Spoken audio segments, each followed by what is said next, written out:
ಮೊದಲನೇದಾಗಿ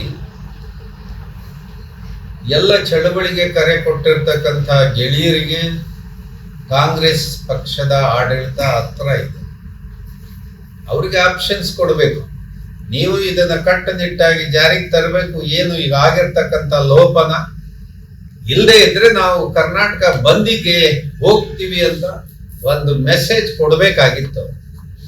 ಅವ್ರೇನಾದ್ರು ಮಾಡದೇ ಇದ್ರೆ ನಾವು ಬಂದಿಗೆ ಹೋಗ್ಬೇಕು.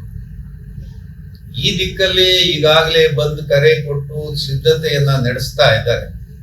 ಇದರಿಂದ ಬಂದ್ಗಳು, ನಾನು ಕೂಡ ಅನೇಕ ಬಂದ್ಗಳನ್ನ ಮಾಡಿರ್ಬೋದು, ಆದ್ರೆ ಇದು ಇಶ್ಯೂ ಡೈಲ್ಯೂಟ್ ಆಗಿದೆ. ಈಗ ಯಾರ ವಿರುದ್ಧ ಪ್ರತಿಭಟನೆ? ಅವ್ರೇನೋ ಯಾರು ಕಿಡಿಗೇಡಿ ಏನೋ ಮಾಡ್ದ, ಮುಗೀತು, ಆಯ್ತು. ಅದರ ವಿರುದ್ಧ ಈಗೇನ್ ಮಾಡೋದು? ಅದಕ್ಕೆ ಸಂಬಂಧಪಟ್ಟಂಗೆ ಕೇಸು ವಗೈರೆ ಬಂಧನ ಇತ್ಯಾದಿಗಳು ನಡೀತಾ ಇದೆ. ಈಗ ನಮಗೆ ನಾವೇ ಬಂದ್ ಮಾಡ್ಕೊಳ್ಳೋದ?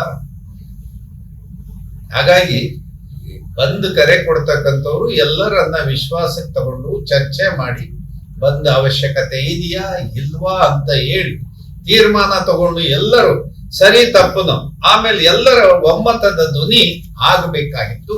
ಅದು ಆಗಿಲ್ಲ ಅಂತ ಹೇಳಿ ಆದ್ರೂ ಕೂಡ ನಾವು ಎಲ್ಲ ಗೆಳೆಯರು ಬಂದು ಕರೆ ಕೊಟ್ಟಿದ್ದಾರೆ, ಬೆಂಬಲಿಸ್ತೀವಿ.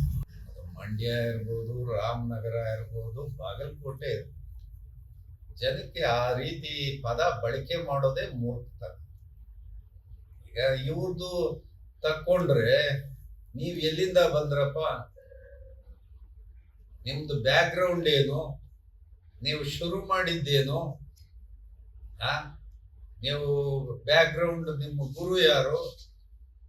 ಆಮೇಲೆ ನೀವು ಆ ಕನಕಪುರದ ಬಂಡೆ ಹೊಡೆಯಕ್ ಶುರು ಮಾಡಿದಲ್ಲ, ಗ್ರಾನೈಟ್ ಸ್ಟೋನ್, ಅಲ್ಲಿಂದ ನೀವು ಶುರು ಮಾಡಿದವರು. ಇವತ್ತು ದೇಶದ 2ನೇ ಬಹಳ ದೊಡ್ಡ ಶ್ರೀಮಂತರ ಪಟ್ಟಿಯಲ್ಲಿ ಇದೆಯಾ? ಇದು ಬ್ಯಾಕ್ ಗ್ರೌಂಡ್ ಚೆಕ್ ಮಾಡ್ಕೊಳ್ಳಿ, ಹೆಂಗ್ ಬಂದಿದ್ರಿ ಇವತ್ತು. ನಿನ್ನ ಆರ್ಥಿಕತೆ ಸುಭದ್ರವಾಗಿರ್ಬೋದು, ರಾಜಕೀಯ ಅಧಿಕಾರ ಇಂಥ ಕಾಂಗ್ರೆಸ್ ಪಕ್ಷಗಳಿಗೆ ಅಥವಾ ಬಿಜೆಪಿಗಳಿಗೆ ನಿನ್ನಂತವ್ರು ಅನಿವಾರ್ಯ ಇರ್ಬೋದು. ಆದ್ರೆ ಜನ ಎಲ್ಲದನ್ನೂ ನೋಡ್ತಾ ಇದ್ದಾರೆ. ಎಲ್ಲರ ಚಾರಿತ್ರ್ಯವೂ ಜನಕ್ಕೆ ಗೊತ್ತಿದೆ. ಆದ್ರೆ ಯಾವ್ದೊಂದು ಮಾತಾಡ್ಬೇಕು, ಯಾವ್ದೊಂದು ಮಾತಾಡಬಾರ್ದು ಅಂತ ಹೇಳಿ ನಿನ್ನಂತ ರಾಜಕಾರಣಿಗಳಿಗೆ ಬಹಳ ಎಚ್ಚರಿಕೆ ಇರ್ಬೇಕು.